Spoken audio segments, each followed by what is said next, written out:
नमस्कार।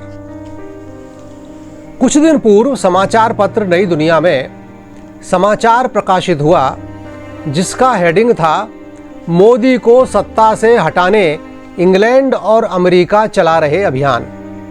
समाचार में Centre for Research on Globalization के एफ विलियम एंगडाहल के हवाले से लिखा है कि यूरोपीय देशों ने रूस यूक्रेन युद्ध को लेकर रूस पर अभूतपूर्व आर्थिक प्रतिबंध लगा रखे हैं, किंतु भारत रूस का महत्वपूर्ण आर्थिक साझेदार बना हुआ है, जिसके चलते वे प्रतिबंध कोई प्रभाव ही नहीं छोड़ पा रहे हैं। बार बार परिणाम भुगतने की चेतावनियों के बाद भी भारत ने रूस से तेल खरीदना बंद नहीं किया है।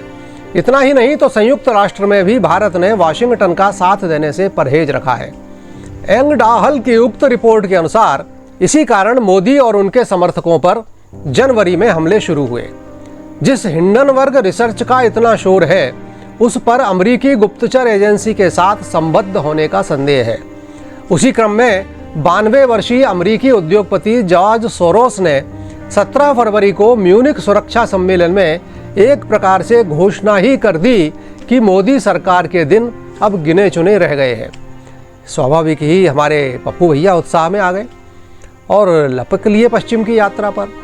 उन्हें लगा कि बस अब तो उनकी 10 उंगलियां घी में और सर कढ़ाई में पहुंचने ही वाला है। लेकिन भले ही उन्होंने कन्याकुमारी से कश्मीर तक की पदयात्रा कर ली हो, उन्हें भारत की समझ रत्ती भर नहीं आई। वे विदेश में जाकर और उनका इकोसिस्टम देश में लाख कहें कि मोदी जी के नेतृत्व में भारत में प्रजातंत्र को खतरा है, उन्हें बोलने नहीं दिया जाता। कौन मानेगा भला?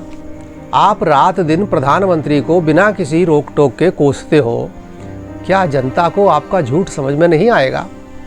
और फिर जनता यह भी भली प्रकार जानती है कि अगर देश में डीजल पेट्रोल के भाव कंट्रोल में हैं, तो मोदी सरकार की तटस्थ और दूरदर्शी नीतियों के कारण ही। यदि रूस से तेल आयात नहीं हो रहा होता तो क्या इनके भाव आसमान नहीं छू रहे होते? भारत की जनता विदेशी षड्यंत्रों को कभी सफल नहीं होने देगी और विदेशियों की मदद से सत्ता पर काबिज होने का मंसूबा बांध रहे पप्पुओं के मुंगेरी लाल के हसीन सपने 2024 में भी सपने ही रहने वाले हैं। आप क्या सोचते हैं? हमारा तो यह मत है, आपकी आप जाने। नमस्कार, देखते रहिए आपका अपना क्रांति दूत।